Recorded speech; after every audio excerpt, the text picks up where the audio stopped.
recognition of when to attack in the press, recognition of when to swing it and make them guard, recognition of their defenses, and really stay very fundamental with moving the ball and with very good screening and cutting. And then defensively, we're going to have to do a great job. They have multiple scores. And going into Iowa City and winning like that, and especially with the way Iowa had been playing, that's a great win. I believe they've won 5 of their last 7, right, Minnesota? So they're playing extremely well. Andre Hollins is, I believe, shooting 58% from 3 in the last 5 games. So he's playing at a high level. But again, like all the other teams in this league, they're far more than just 1 or 2 man teams. And so we've got to do an excellent job of defending the post. Their wing players, the quickness in the backcourt. Sometimes they use the screen. A lot of times they refuse the screen. We've got great awareness there. And bottom line is you just cannot allow a guy like Andre Hollins to just play with great freedom in the game. So we're looking forward to it. We need a lot of energy in the building. It's I think the only Sunday night game we'll have had all year. We've had Sunday games, but the only Sunday night game. And we should have tremendous energy in there. A lot of former players will be back. I just saw Christian Watford upstairs. Cody, I believe, is going to be back. Vic, depending on what happens with the dunk contest, looks like he could be back here tomorrow night. And so love that when those guys are around. But bottom line is we just want to get out and compete again and build on our practices and go against a very good team. Go ahead. The pressure Minnesota puts on you. What is it similar at all to Louisville?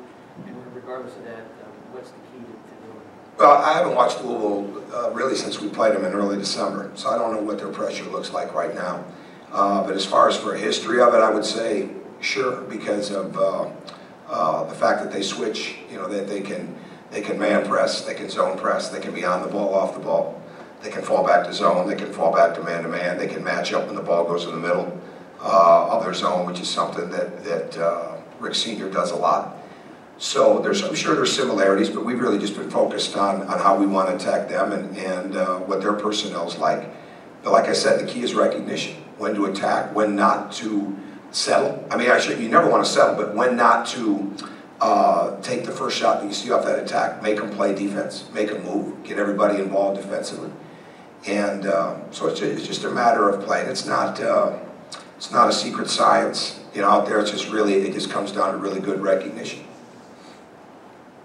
With Hollins, I think he's averaging 21 points in his last 7. What makes him so tough to guard? Multiple ways to score. He's doing a great job of using screens right now, and he's doing a great job of setting screens. And they do an excellent job of moving him around. And they get him shots early, and they get him shots late in the clock and in the middle. He's got a tremendous step back. And he's had that for a long time.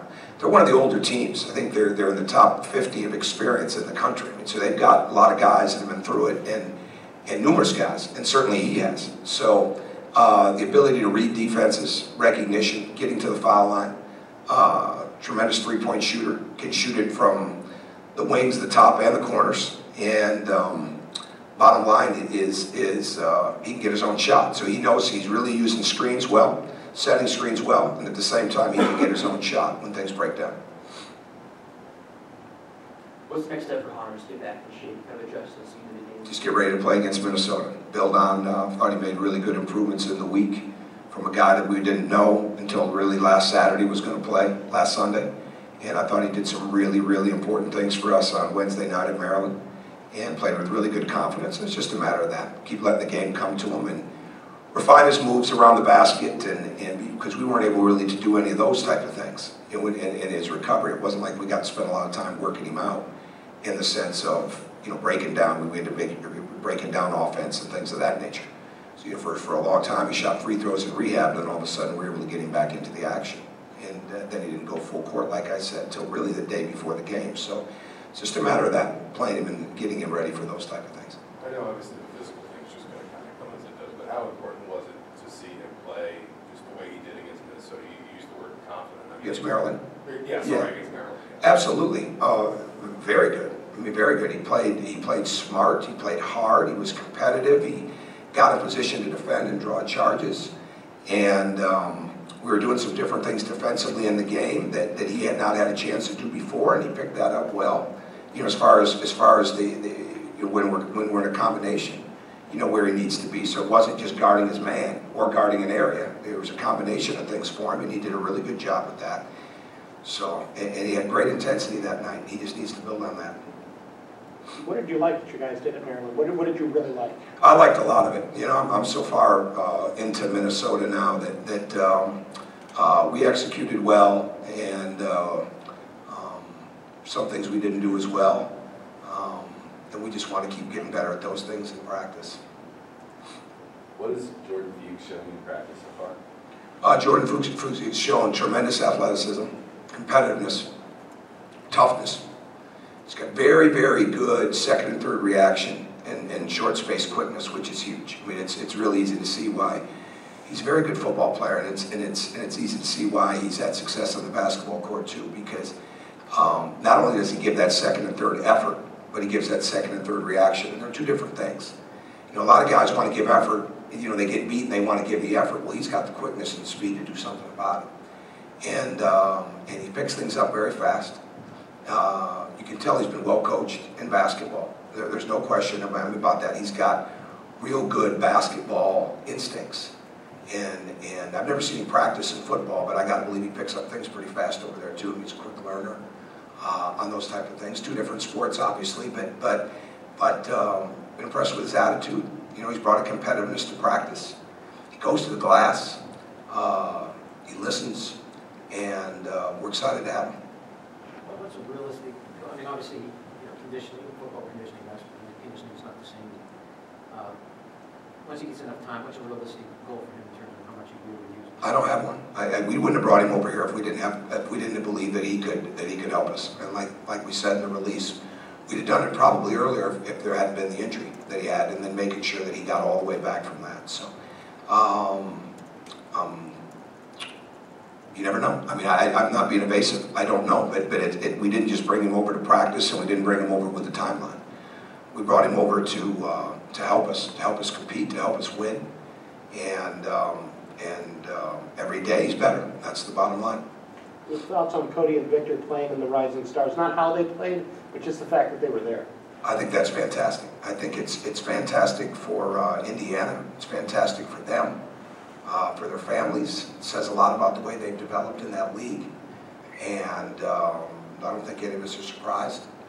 And all-star games and those events and dunk contests and three-point shootouts, those are nice things. Those are individualistic things, but they don't bring in people to those events that aren't going to draw some attention. And we're proud of those guys. And I've been ever since the second year Dwayne Wade was in the NBA, made the All-Star team. You're always proud of those type of things. Coach Wes Matthews for 3 years, he's in the three-point shootout. You're proud when those guys get a chance to do something on a personal level. But the bottom line is they wouldn't be in those situations if they weren't doing things on a team level. One more question. I guess just you've gotten through, I know you don't like to look too big picture, but you do close here with 4 of the last. Yeah, I'm not looking big picture. Yeah. I mean, but how good is it for this team, given the stretch you just had to go through, the 4 tough road games, to be able to have 4 of your last 6 at home, some manageable, at least looking. I haven't looked at that. The only thing I want to make sure is we have great energy in the building. You know, that's the most important thing. If there's something to look ahead to, we've got 4 home games left for our fans and for the students to see, and just make sure that that energy is popping. And because these guys are working extremely hard, and we need a Maryland atmosphere in there. I mean, that's what we need. We need that type of atmosphere, that the walls are shaking long before tip-off ever comes. So that's the only thing that I really look at jumping ahead. But other than that, every day is about getting your team better and getting ready for that next opponent. And past that, really not looking ahead into them. Other than if you see a team, I'll take notes certainly on a team that we're playing as you're watching, you know, 2 teams playing the league. That's different. But as far as looking ahead into breaking the schedule down, haven't done that at all. Go ahead. Yeah, this is a similar question. Just with so many teams, you know, kind of bundled up between 2nd and 8th, how important is it to maximize these 4 home games? I couldn't tell you who's between 2nd and 8th. I'm saying it's so close. Is it? Yeah. You have 4 home games. I think it's important that we play really well tomorrow night. You know, I think anytime you start looking ahead and you have to plan ahead, but you can't start looking ahead. It's 2 different things. you know, when you're planning and you're looking at your practices and you're looking at who you're playing and looking at how you'd like to see somebody develop over a period of time, that's planning. But looking ahead, get you off track. We haven't done that and not going to do that, and certainly don't want the team to do that. So I mean, we're well aware of the schedule, you know, that we have 4 of the 6 at home, but also well aware that every team we're playing is like the rest of them that we've played in this league. They're really, really good. And I think that bears out. And so you're never playing their record, you're never playing their percentages, you're never playing their tradition. You're playing that team on the floor and what they're capable of on a given night. And that's what we're focused on. All right, thank you.